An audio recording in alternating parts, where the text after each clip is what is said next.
Les saludo cordialmente. Escribí estas líneas para resaltar qué sucede cuando te fijas una meta y para lograrla debemos tener decisión, voluntad y valor. Así es como se afrontan las dificultades, se presentan las soluciones que ni esperábamos debido a la constancia, el tesón, la persistencia y la bendición de Dios que nos inunda, como tendremos la orientación para ir por el camino correcto, logrando lo que tanto queremos. Capítulo 1. El encuentro. Diego bajaba las gradas de esa vieja casona cuando su padre, don Juan, subía al mismo tiempo. Se presentó entonces un encuentro imprevisto entre padre e hijo. Se cruzaron miradas hirientes, todo debido a que la relación entre ellos se había venido deteriorando cada día más. Aún así, y de manera sorpresiva, después de muchos días, Diego le habló para pedir su bendición, pues ya se iba. Bendición a la que don Juan no podía negarse a pesar de todo lo huraño y cascarrabias que siempre quiso que lo vieran, y sobre todo por ser de una tradición muy religiosa. ¿Y para dónde es que se va?, preguntó el viejo. Y el muchacho le explicó que mamá Julia le contó todo lo que antes pasó. Le animó a buscar a su madre biológica, le dijo acerca del sector donde podía encontrarla y le dio el dinero necesario también. Nada reemplazará el amor que le tengo a la mujer que me crió como una verdadera madre. Pero esto no quita los deseos de conocer a mi madre biológica. La voy a buscar y la voy a encontrar. Sorprendido quedó el viejo de saber que el muchacho conocía lo que antes sucedió y lo hacía sentir tan mal. Entonces le pidió perdón, tartamudeaba, no supo ni qué decir al principio. Al fin, que este viejo no era bueno para hacerlo, pero lo hizo. Diego no quería dejar las cosas mal entre ellos, quería que este momento sirviera para limar asperezas y al volver pudieran mantener una buena relación como nunca antes habían podido tenerla, pasar la página y escribir una nueva historia. Pero más inesperada y sorpresiva fue la solicitud que su padre le hizo cuando apenas sí tomaba el morral para llevarlo a sus hombros. También tú dame la bendición, le dijo. Retiró su sombrero, hincó sus rodillas y con la humildad que nunca mostró, agachó su cabeza. Pero padre, hazlo, le respondió en ese tono grave y seco que siempre lo caracterizó. Luego de un abrazo en el que padre e hijo apaciguarían sus incontables días de reproches mutuos, sintió que era tal vez el primer instante en que él tenía en ese abrazo a su padre como el padre que tanto le hizo falta, no como el ogro que don Juan se quiso mostrar a todo momento, quizás como defensa contra todo y contra todos. Diego terminó de bajar las gradas, secó un poco sus lágrimas, volvió su rostro para despedirse de nuevo, como queriendo asegurarse que lo que ha sucedido sí ha sido cierto. Ya con su morral al hombro y dispuesto al largo viaje que debía emprender, prometió que la encontraría. Sí, encontraré a mi madre. Capítulo 2. Juliana. Llegó de 17 años, de algún lugar cercano a uno de los pueblos de la región sur, con su manera de hablar acentuada y alegres cachetes, bien acogida por todos, sobre todo por doña Julia, quien pensaba, al fin me voy a librar de tan odiosos oficios. Sin una razón más significativa, lo que no le gustó para nada es que se llamaba casi igual, Juliana.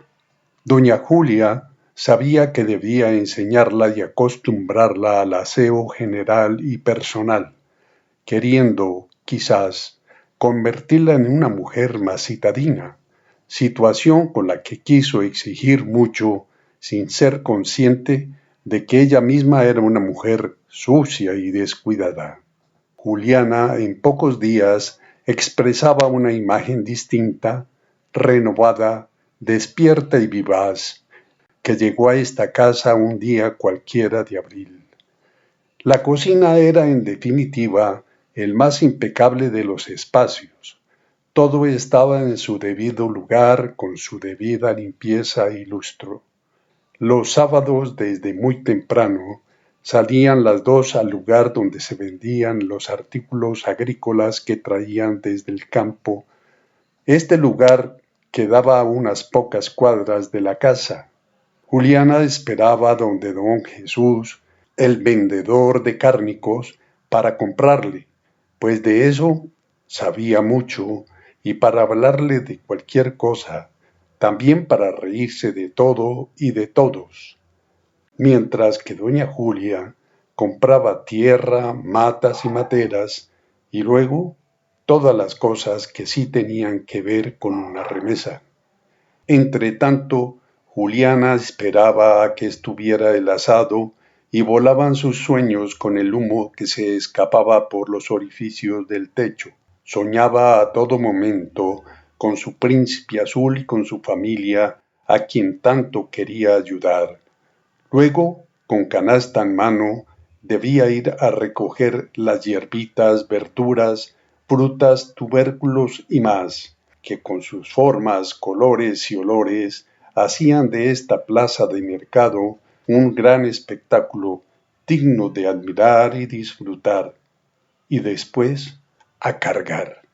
Era fuerte, sí, pero no para tanto peso, que con todo y todo no era significativo el ahorro por no pagar a quienes ayudara a subir las cosas a su vehículo. Eso sin contar con el aburrimiento que le causaba esperar a que doña Julia se cansara de hablar con la comadre Usnavi, una mujer gorda y simpática venida del litoral pacífico, vendedora de flores. Su nombre surgió de ver una gran nave fondeada en el puerto que tenía escrito en letras bien grandes, US Navy, nave de Estados Unidos. Al regresar, coloque las plantas en sus nuevos recipientes, organice la nevera, barra la casa, brille el piso, sacuda el polvo, tienda las camas, haga la comida y... Sí, ya le preparo su juguito, doña Julia, y a usted, don, ya le doy su cafecito como le gusta.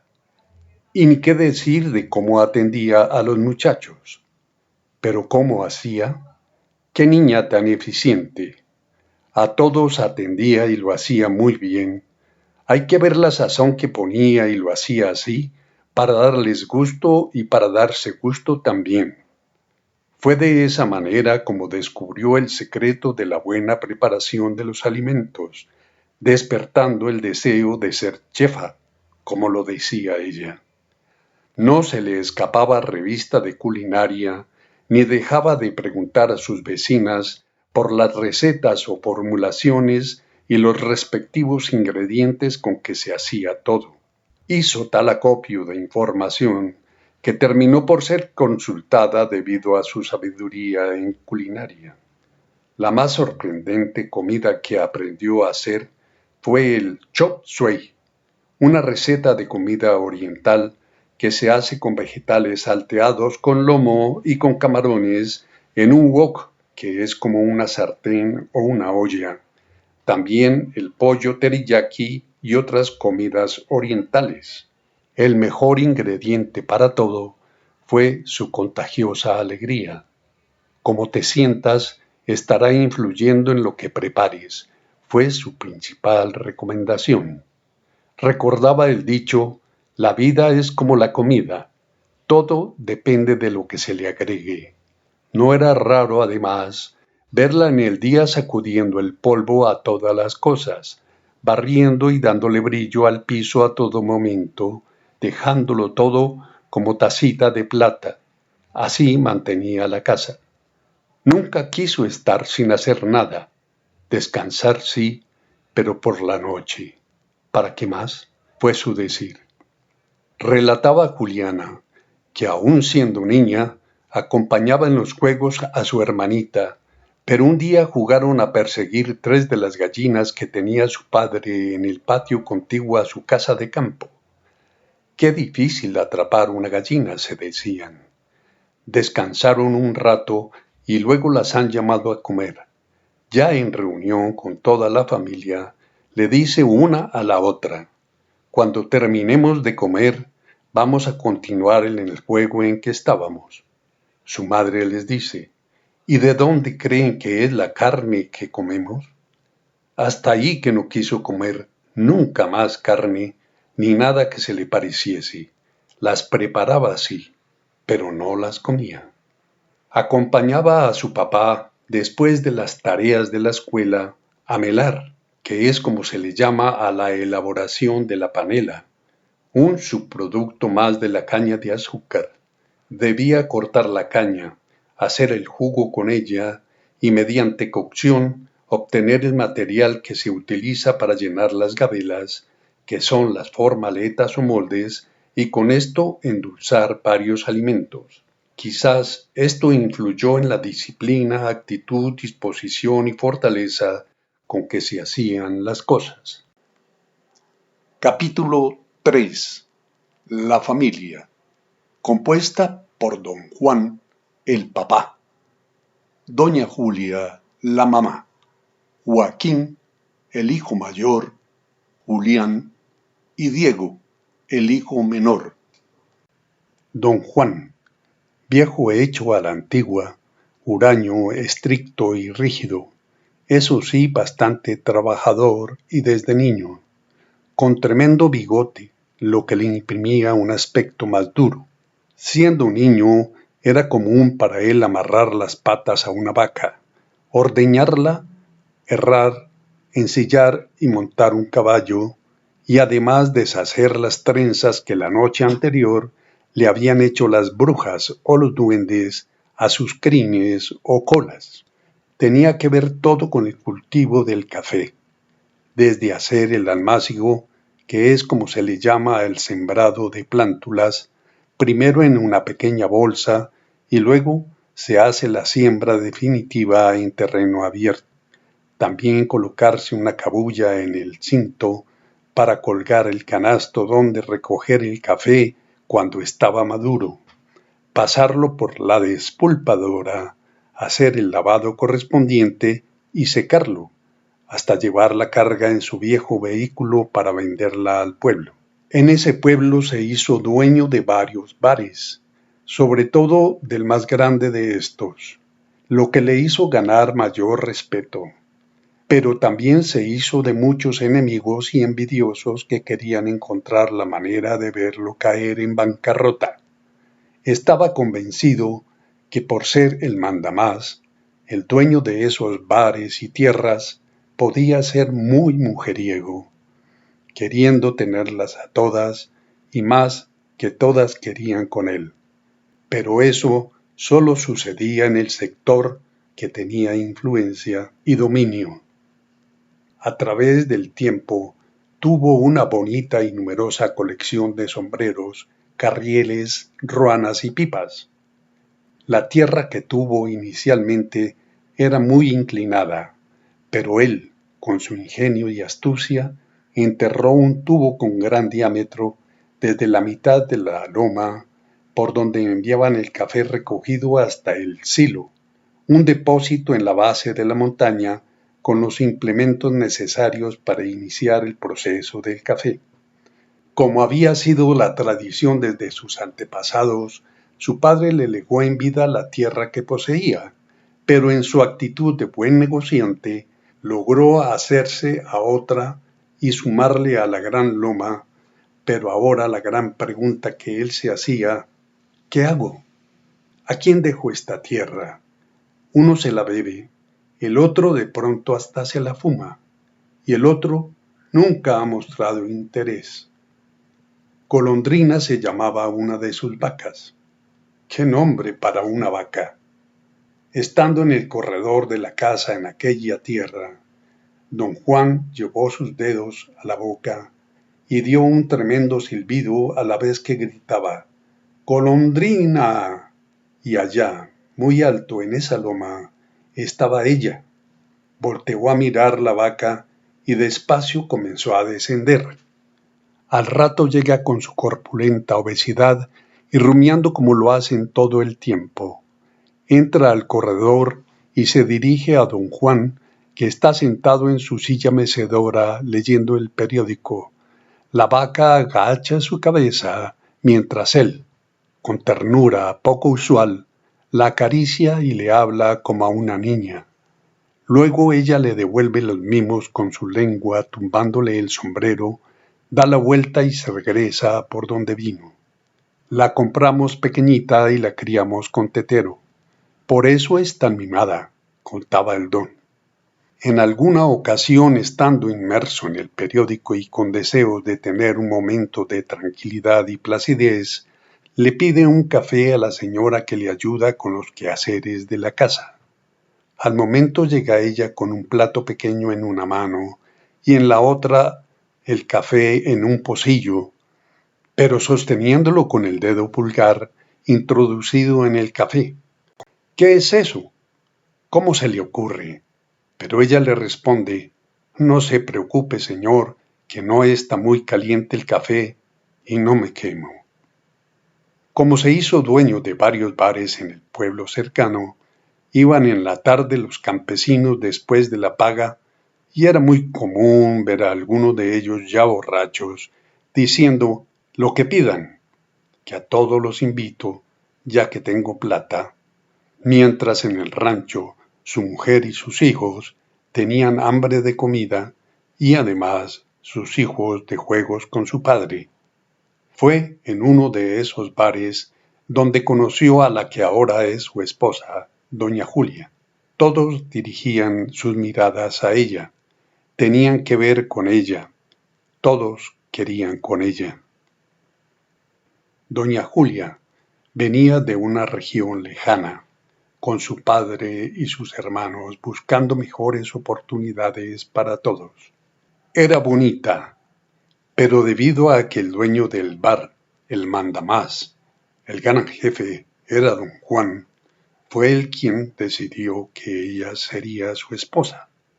A pesar de todo, a ella le era difícil comportarse como tal, porque no dejó la costumbre de arropar su cara con la falda cuando se reía. Todo en ella era vulgar. Nunca dejó sus maneras desparpajadas y ordinarias. Hablaba duro y de todos despotricaba y se quejaba. Al comer lo hacía de tal manera que recordaba el ganado al rumiar. Nunca supo o quiso saber para qué servía una servilleta. Luego a limpiar sus dientes con las uñas. Sus vestidos eran de colorines. Fue siempre de mal gusto en el vestir.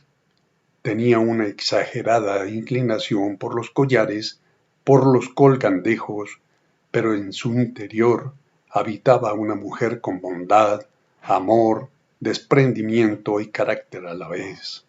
Qué orgullosa se sentía de aquella vasija italiana que trajeron en el viaje de bodas y el juego de vasos de cristal de Bohemia que recibieron como regalo, al igual que las carpetas tejidas a mano, hechas en un lugar donde han adquirido mucha fama.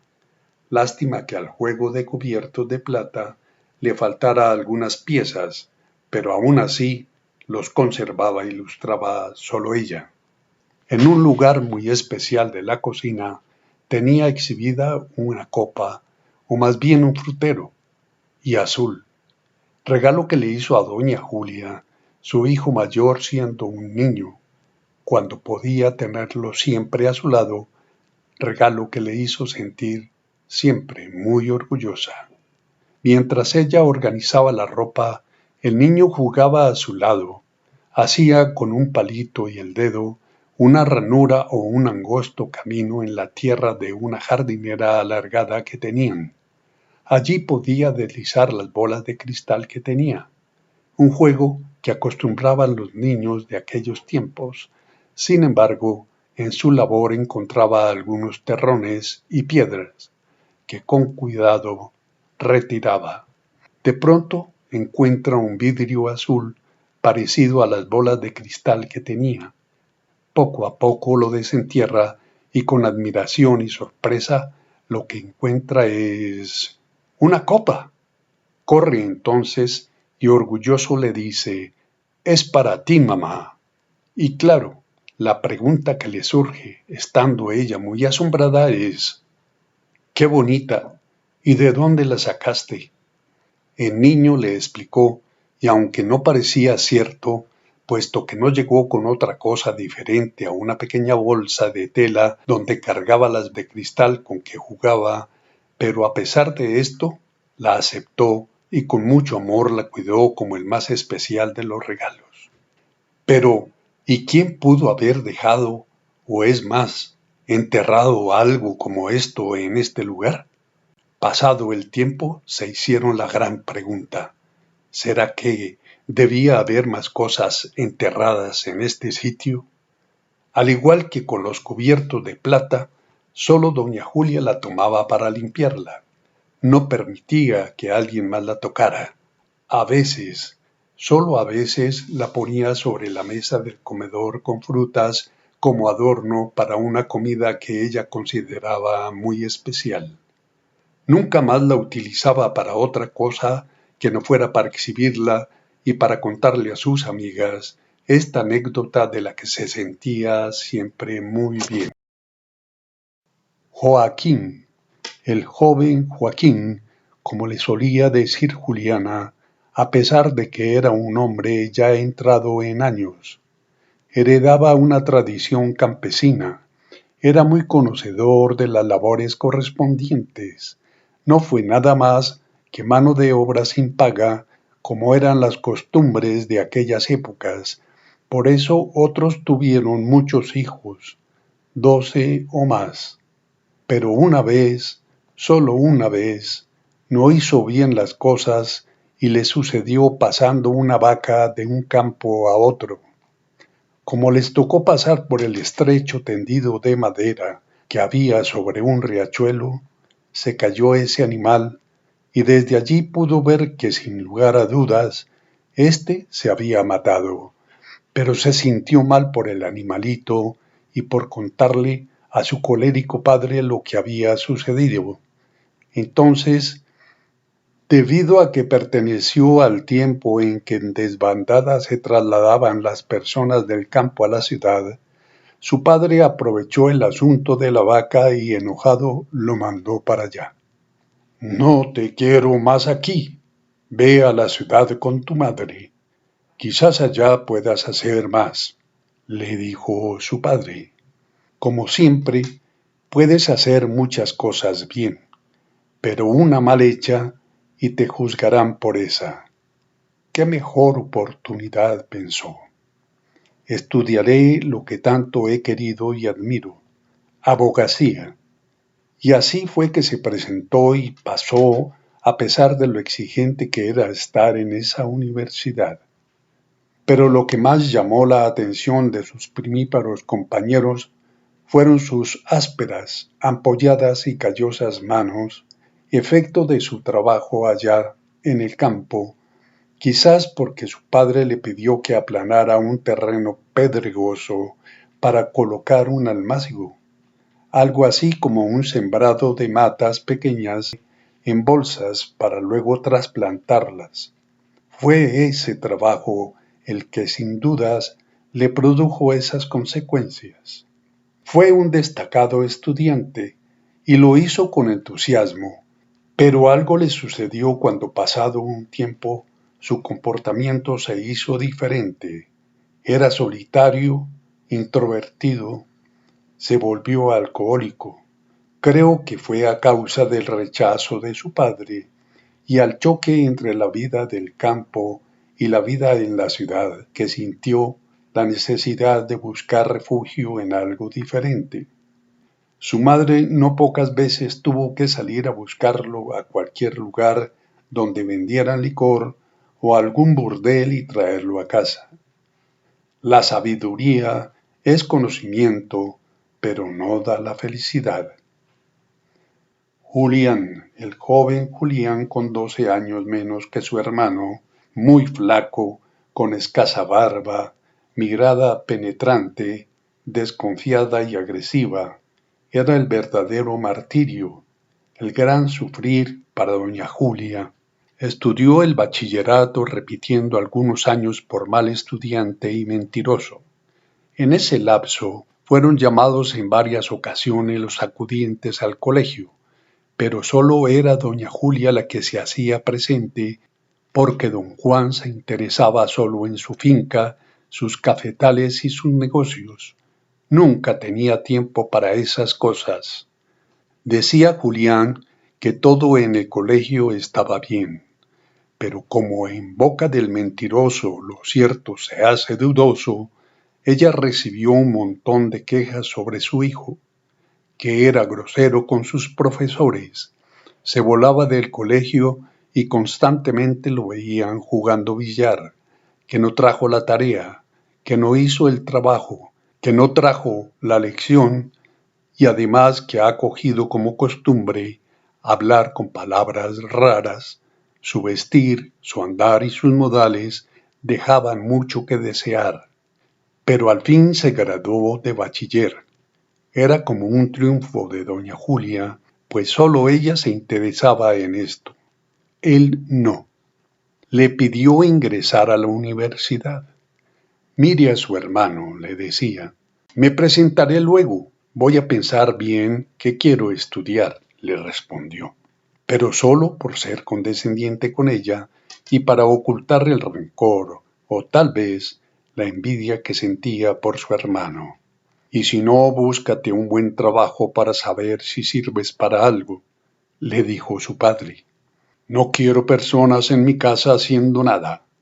Y así fue que el joven Julián volvía tarde a casa y en ocasiones demoraba en regresar varios días, hasta que esto se fue convirtiendo en semanas y luego en meses. La última vez que el hombre regresó, lo primero que le pregunta a doña Julia, comportándose como toda una madre, fue: ¿Ya comió, hijo? Ahora, madre, me baño, salgo un momento y regreso. Sigilosamente va al lugar donde sabe que su mamá guarda las joyas que su esposo le ha regalado y las roba. De esto no se da cuenta doña Julia sino hasta mucho después. Ella que sale con Juliana y cuando regresan se dan un gran susto al no ver allí los muebles de la sala. Pasó por su cabeza un pensamiento que solo las madres saben intuir. Fue Julián. Seguro que fue él, pensó. Y así fue que después de indagar con sus vecinas, supo que había acertado al concluir de esa manera sus sospechas. Sintió vergüenza de saberse criticada porque su hijo no era más que un vicioso. ¿Quién sabe en cuánto vendió la sala? Seguro que fue por cualquier cosa y todo para fumárselo. Y así, con resignación maternal o alcahuetería, se dijo que era el momento de pedir unos nuevos muebles de sala a su esposo. En definitiva, se convirtió en un drogadicto y por esta razón fue encarcelado por estar consumiendo y vendiendo drogas. Fue don Juan quien dio la orden. No vuelve a entrar a la casa de este muchacho. Y así fue que ni volvió. Solo se escuchaban en la calle los malos comentarios y críticas acerca de su actitud y comportamiento. ¿Dónde podrá estar?, se preguntaba angustiada doña Julia. Si algo malo le hubiera sucedido, ya lo sabríamos, les dijo Joaquín, y ellos se arroparon con estas palabras, escudando sus dudas y preocupaciones, pero lo recordaban a diario más cuando su silla en el comedor estaba vacía. Diego, el menor de todos, el consentido de doña Julia y don Juan, estudió bachillerato en un buen colegio. Entró a la universidad donde comenzó carreras, fue buen estudiante, muy inteligente, pero le aburrían esos temas, todos los temas. No tuvo la vocación que vio en otros compañeros que desde niños saben qué quieren ser. El primo, por ejemplo, siempre quiso ser médico y por eso pidió desde niño que le vistieran con un delantalito de médico y terminó siendo muy buen profesional en la medicina. No se trataba de que fuera igual que todos los demás, pero no, era indeciso, le gustaron las herramientas por mucho tiempo, tuvo contratos para la reforma y construcción de oficinas. Recordaba cómo desde niño le complacían todos los caprichos. No más hacía una pataleta y le daban gusto. Con sus hermanos la relación fue muy poca, casi ninguna. Con el hermano mayor, Joaquín, solo tuvo la indiferencia que expresaba éste y la sentencia que siempre le alejó. Ni conmigo ni con mis cosas se meto, le dijo, y paré de contar que nunca más. Ah, sí, solo aquella vez que doña Julia le pidió que lo defendiera en un pleito en el que él se metió sin querer, como suele suceder. Acompañaba a su amigo Jaime Eduardo conduciendo su nuevo vehículo, quien iba con su novia. Atrás estaba él con su amigo Rubén Darío. Jaime manejaba rápido y llovía mucho. De pronto, al terminar la recta, se asoma un sujeto con un plástico grueso en la cabeza para cubrirse. Esto le impidió escuchar el pito del carro que se aproximaba, la lluvia cayendo en el plástico y el hombre que no mira. Pues quedó herido. Se condujo a una clínica. Eso sí, en poco tiempo se mejoró. Y todos, de inmediato, presos. Entonces la única manera fue llamar a Joaquín, quien con actitud displicente dijo que sí ante las súplicas de doña Julia. Atenderé el caso de ese muchacho y no más. De verdad que no más. Y no fue más. A Julián pocas veces pudo verlo, pues llegaba muy tarde en la noche y apenas sí saludaba. De niños fueron buenos amigos, sentía su afecto en los juegos y en su compañía. En más de una ocasión lo defendió de otros, pero ahora no. Es fácil darse cuenta que ahora ese afecto lo sentía por sus amigotes, como les decía doña Julia. Cuando estaba en la casa, tampoco fue su costumbre compartir. Solo a su mamá buscaba para solicitarle algo, casi siempre con grosería y brusquedad. Capítulo 4. Lo insensato. Cualquier día llega don Juan a su casa en la ciudad, un poco tomado, que no era su costumbre, y le pide a Juliana algo de licor. Por allí tengo media botella de licor que dejó el joven Joaquín. Y así, en medio de su alicoramiento, se hizo de ella. Vale decir que se aprovechó de ella. La violó.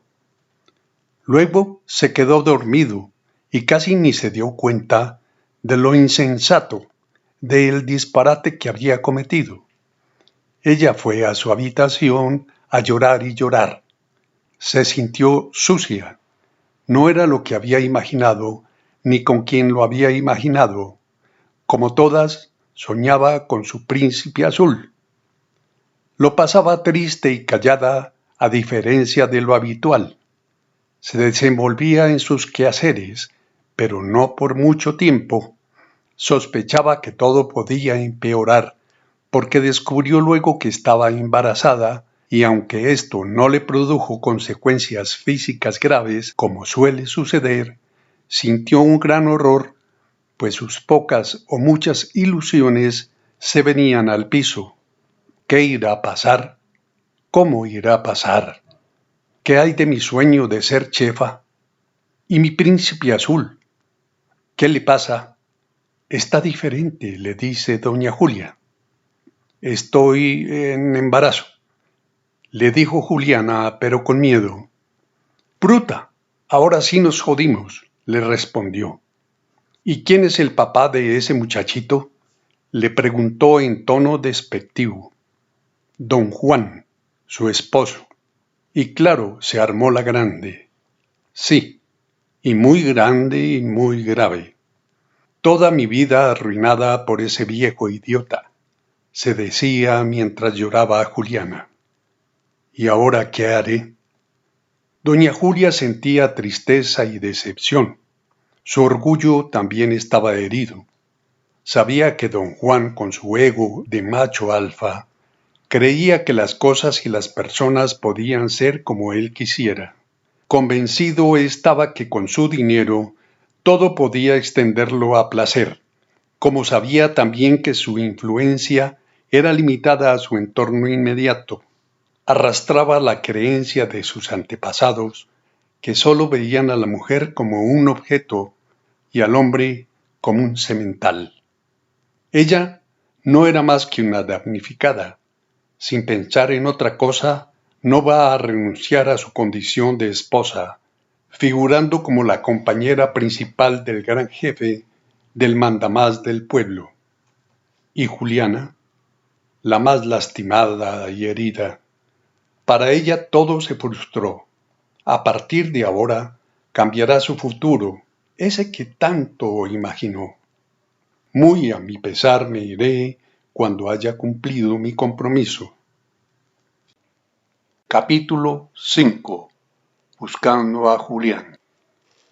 Diego ya estaba en el último año de bachillerato y tuvo vacaciones. Doña Julia le pidió ir a la capital a buscar a Julián. Alguien dijo haberlo visto allí como habitante de calle. No lo dudó y fue para allá. Cruzaron por su cabeza muchos pensamientos. ¿Estará en la calle? ¿En prisión? ¿O tal vez en un hospital? Enfrentaré lo que sea, pensó. Al llegar a la capital, de inmediato va al lugar donde acostumbran reunirse los que llaman indigentes o habitantes de la calle. Los reciben pero con recelo. Al fin de cuentas, allí se mueve mucho el microtráfico y la violencia por la pobreza y los adictos. Pero ¿cómo saber quién era Julián? Todos inmersos en un ámbito sombrío, terrorífico, se veían iguales, sucios, muy sucios, barbados, con pelo largo y enmarañado, algunos de sombrero, todos se veían similares debido quizás a la suciedad y al deterioro físico. Eran grises como el ambiente, que también se veía gris. Miró sus ojos ya inexpresivos en busca de Julián, pero pronto se dio cuenta que siendo todos tan parecidos, sería casi imposible encontrarlo. Pero sucedió algo con lo que no contaba, y es que Julián sí podía reconocerlo. Recibió entonces un tremendo abrazo. Hermanito, dijo con emoción. Nuestra madre me envió para decirte que estés en comunicación y yo también lo necesito, ¿sabes? ¿Cuánto me mandó? Preguntó de inmediato. Entonces le entregó el dinero, sugiriéndole que lo primero que debía hacer era comer. Es fácil darse cuenta que lo necesitas, le dijo Diego. La recibió, pero dijo, me la gastaré en lo que quiera, que al fin entenderás que ella sí es mi madre, pero no la tuya.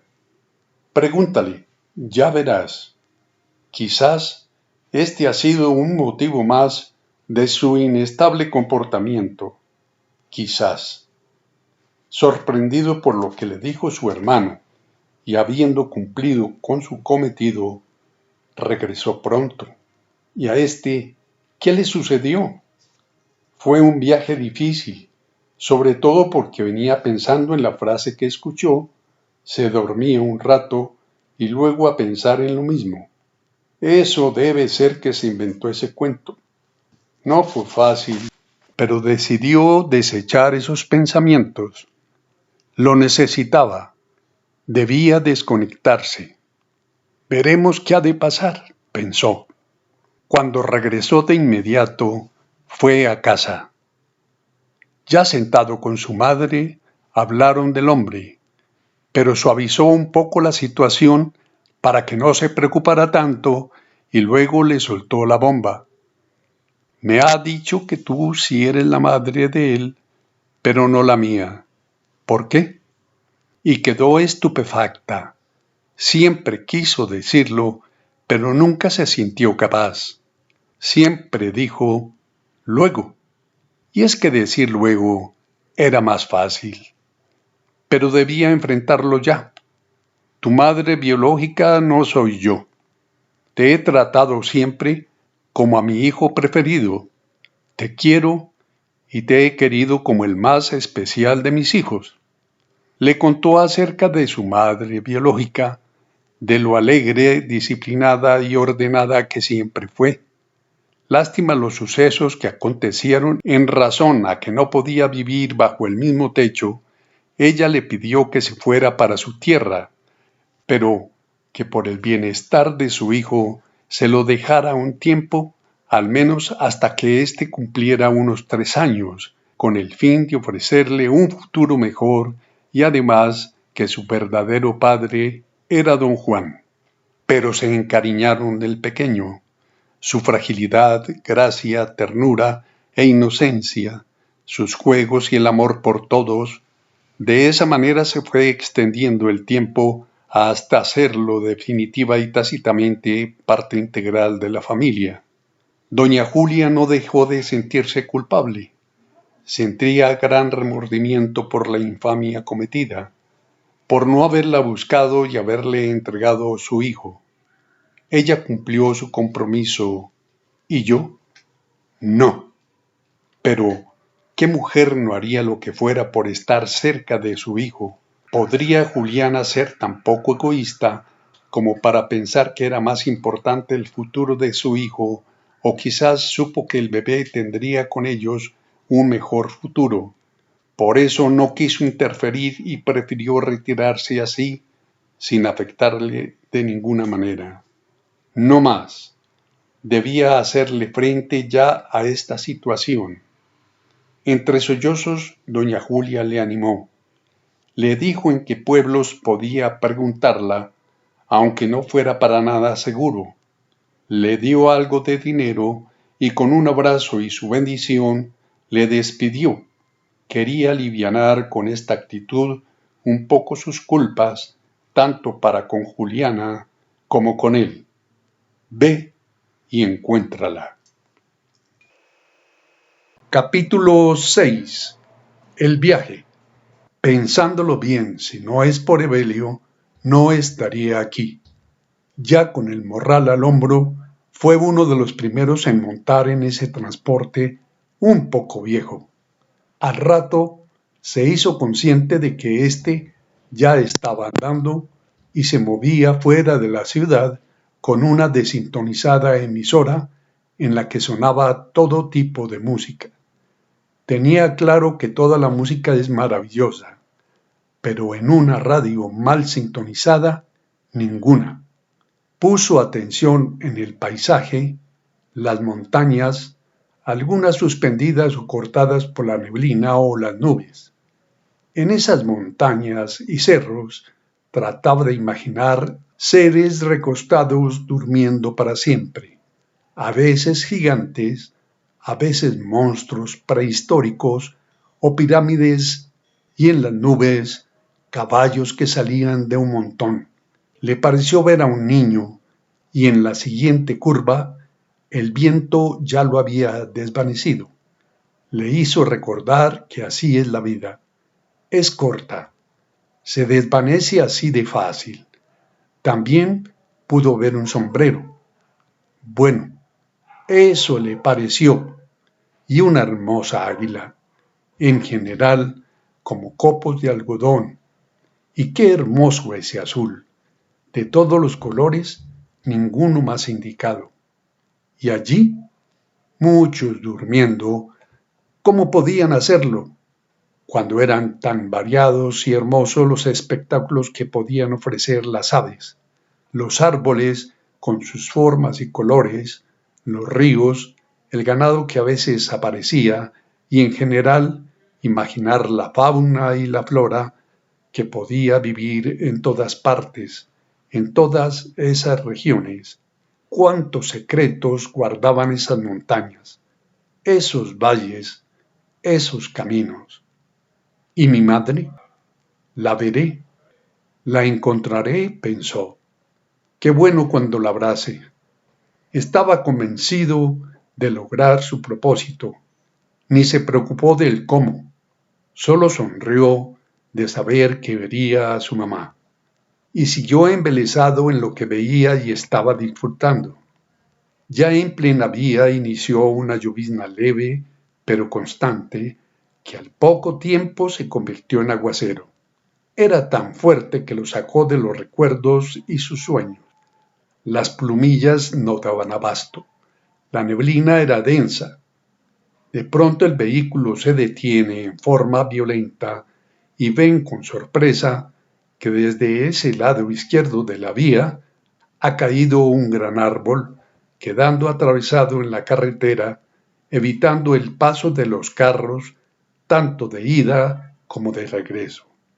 Como de esa montaña, desde donde se desprendió el árbol, se formaban riachuelos que corrían con el aguacero, cortándola. Quizás produjo en él tanto temor que tomó la decisión. Dejó los papeles, medias, zapatos y camisa, y sin más salió del bus. Era tan fuerte el aguacero que casi no podía abrir los ojos. Nunca lo imaginó. Con ese aguacero debemos irnos rápido o se nos viene esa montaña encima, ya que en este sector ha habido muchos derrumbes por ser unas montañas jóvenes y además están cortadas en forma muy perpendicular, pensaba. Allí estaba él, parado frente al árbol. Hizo señas a todos solicitando algún instrumento afilado con el que se pudiera cortar. Estuvieron bien las señas porque al momento se conformó un grupo como de 10 hombres, que fue suficiente para retirar las ramas y raíces de ese árbol. Luego entre todos cargaron el tronco y despejaron la vía. Así que después de esto cada quien volvió a su vehículo, pero al entrar fue recibido como todo un héroe con tremendo aplauso. Allí recibió el comentario que siempre le hizo sentir orgulloso. Con 10 como usted, arreglamos este país, dijo una señora. Se necesita algo más que valor, pensó. Si supiera que fue más por miedo. Secó un poco el cuerpo, cambió las ropas y fue ese gran esfuerzo y el arrullo de esa lluvia el que lo llevó a quedarse dormido. Pasado un tiempo, algo le hizo despertar un poco asustado, pues no sabía ni dónde estaba. ¿Qué pasó? ¿Por qué nos detenemos? En la mitad, sobre la carretera, estaba una gran piedra que obstruía el paso. Por más conjeturas que se hizo, no podía adivinarse su procedencia. De ninguna parte se había rodado. No habían huellas en la vegetación. Luego, entre varios y con ayuda de un madero que se usó como palanca, se movió la piedra al borde de la carretera. La pusieron en este lugar para no dejar pasar al bus, y sonrieron, pues no era más que un mal chiste para todos. Anduvieron cerca de 1 kilómetro y encontraron otra piedra, también atravesada en el camino. Ah, esto sí ya está raro, dijo alguien. Cuando se terminó de mover la piedra, continuaron el viaje, pero pasado poco tiempo comenzaron a escucharse ráfagas de la montaña que quedaba enfrente. El vehículo se detuvo y luego todos, uno a uno, rápido al suelo. Se acostaron sobre la carretera. Sin embargo, desde ese lugar en la parte boscosa, también comenzaron a responder de igual forma. No se podía ver quién era quién, ni dónde estaban. Solo se escuchaba la manifestación de esa violencia. Estos sonidos que producían temor y nosotros en la mitad, en ese fuego cruzado. Solo se escuchaba la manifestación de esa violencia. Esos sonidos que producían temor y nosotros en la mitad, en ese fuego cruzado, como ha sido siempre, unos para defender el pueblo, los otros para luchar por él, y en el centro nosotros, como representación de ese pueblo, en el suelo, mordiendo polvo y asustados. Pasado un tiempo se levantaron del suelo y continuaron. Al transitar por una recta, vieron a cada lado de la carretera 2 filas de hombres uniformados. ¿Se los dije?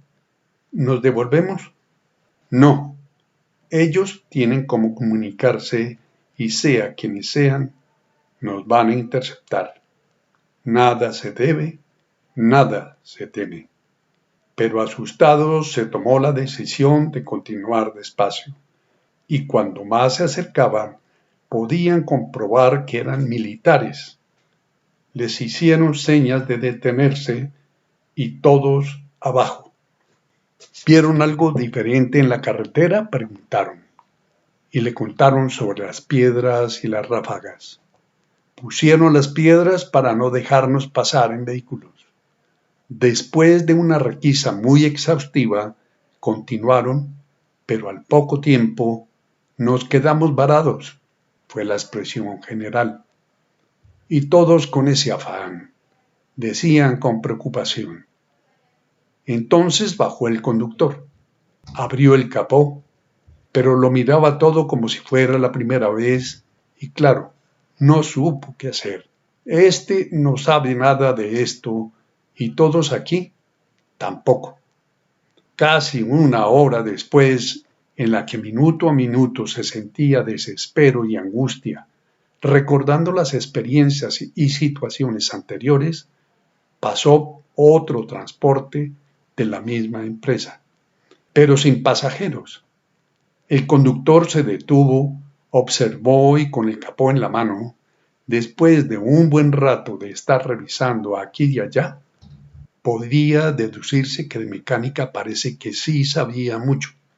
Entonces dio el diagnóstico y les dijo, a este se le fundió el motor, pásense a mi vehículo que me devuelvo al pueblo. Está aquí cerquita y además no llevo pasajeros como pueden ver. No importa si me demoro un poco más donde debo ir. Uf, esta sí es mucha la suerte. Se escuchaba por muchos. Como sea, es una dificultad más que se supera, y además lo importante que desean es llegar. Eso si no se presentan más inconvenientes. Debido a que estaban atrapados por el temor, por la inseguridad que se sentía, y las expectativas, habían todos un poco de desconfianza. ¿Por qué apareció este hombre así nomás? ¿Y tan amable? Fue la pregunta en general. ¿No estará pescando en río revuelto? Ya se desconfía de alguien así nomás por ser formal, amable, y no está bien. Algunas personas lo hacen porque son así y nada más. No había más que pudieran hacer en esas circunstancias. Y todos transportaron, todos pese a tantas historias con un comienzo similar y que terminaron mal. Pero lo importante en el momento era llegar. Entre ellos hablaban acerca de los acontecimientos que habían tenido que afrontar. Por eso también el afán. Sabían ya el nombre de cada quien, que la señora Doña o el señor Don y de los niños, porque entre todos ya se hablaban. Eran compañeros de experiencias y de viaje. Así comenzó cada quien a contar sus anécdotas, que cómo le parece que alguna vez, y echaban su cuento. Eso no hace más que recordar que cada quien tiene experiencias, que buenas o malas son hechos que constituyen vivencias de vivir. Capítulo 7. Y llegó. Y así fue que llegó al primero de los pueblos en donde comenzó la búsqueda. Se sintió un poco perdido, ni sabía por dónde empezar. Se le hizo inmenso el mundo que pisaba, tantos municipios, veredas, resguardos, tanto dónde buscar, y más que no tenía una fotografía de ella. La preguntó donde le había sugerido mamá Julia, a vendedores informales, en los bares. Terminó contándole a muchos su historia. Preguntó y preguntó hasta que le dijeron: tenga cuidado que aquí no se puede preguntar por alguien así nomás. Es muy riesgoso. Entonces fue a otros pueblos a buscarla, pero también encontró la desconfianza y el ambiente de zozobra que hasta ese momento dejaba en los habitantes de esos pueblos la guerra entre los diferentes grupos armados. ¿Dónde estará? ¿Se habrá ido a trabajar a otro lugar o qué pudo pasar con ella? Pensaba. Sintió cansancio, pero siguió y siguió. Fue aquí y allá. Su determinación no le permitía parar. La quería encontrar. Para él era muy importante. Quería abrazarla, lo imaginaba. Cualquier día se levanta más temprano que de costumbre y se sorprende al escuchar el concierto que emitían esa cantidad de aves con sus diferentes cantos. No se veían, estaban en los árboles que componían el bosque que circundaban el lugar. Desde esos lugares altos veía los minicultivos y las imponentes montañas con mucha cantidad de casas campesinas. Reflexionaba acerca de la dificultad de visitar todas esas casas, todos esos lugares. Pidió entonces que le dejaran dormir en las tiendas que había en el camino. Sabía que muchas personas irían a este lugar. Podía preguntar y preguntar. En algunas aceptaron, en otras no, por desconfianza. En verdad se estaba acabando el dinero a pesar de que fue muy austero, pero continuó. Decisión tenía y bastante. Desde algún pueblo hizo la llamada mamá Julia. Le contó acerca de sus peripecias y de que antes que se acabara el dinero del todo, pedía su ayuda con el afán de continuar la búsqueda. Qué bonito le pareció el campo. Lástima que haya tanta pobreza. Campesinos cultivando su pobreza. Ahora valoraba más la tierra que tenía su padre. Cuando vuelva, le dirá lo que siente por su campo. Yendo de un municipio a otro, o de una vereda a otra, o de un resguardo a otro, siempre le tocó viajar en el transporte tradicional, y como son tan abiertos, podía admirar desde allí los guaduales que eran los que más le atraían, igual que los árboles de guayacán amarillos que también admiraba mucho. Huele a tierra mojada. En esta tierra llueve mucho. Y claro, con el polvo de esos caminos destapados, era fácil adivinar por la neblina circundante y el frío en el ambiente también. Pese al clima tan frío y lluvioso, continuó la búsqueda, preguntando aquí y allá, contando la misma historia una y otra vez, sin desistir en su empeño. Debía esperar al domingo, que fue la recomendación que le hicieron todos. El domingo y bien temprano, que es el día que bajan los campesinos de la montaña al pueblo para hacer el mercado. Y los visitará uno por uno a todos, si es necesario. Primero era escoger según su ubicación, y sí, hubo muchos a los que pudo ir, pero en una visita de esas dominicales A diferencia de los anteriores, amaneció el día con una bruma o neblina no muy densa que permitía el paso de los rayos del sol sin permiso alguno, dándole calor a una tierra siempre fría y que con avidez el viento remontaba esas nubes despejando el azul intenso de un cielo que parecía poderse tocar con la mano. Fue a un mercado campesino donde preguntó y preguntó, entre olor a canastos, hierbas, cebollas, frutas, verduras y tubérculos. Allí le señalaron a una anciana señora que con paso lento se aproximaba. Pregúntale a esa señora. Evidentemente por la avanzada edad, no era a quien buscaba. Venía acompañada por una niña de quizás unos 12 o 13 años. Pero esta señora era al menos una persona más a quien preguntar. Comenzó a explicarle, pero después de un momento parecía no poner atención. Algo se le hizo familiar. Descubrió que ella tenía en su mirada, cargada de siglos, lágrimas que brotaban de sus ojos, mientras que ella recorría cada milímetro de su rostro. No habló más. Tenía el aliento suspendido. Sintió escalofrío, haciendo un gran esfuerzo por no llorar. El tiempo quedó quieto por unos segundos, y aunque quiso parar toda esa emoción, la anciana señora le dijo acariciando su rostro con esa hermosa mano llenita de arrugas y su marcado acento.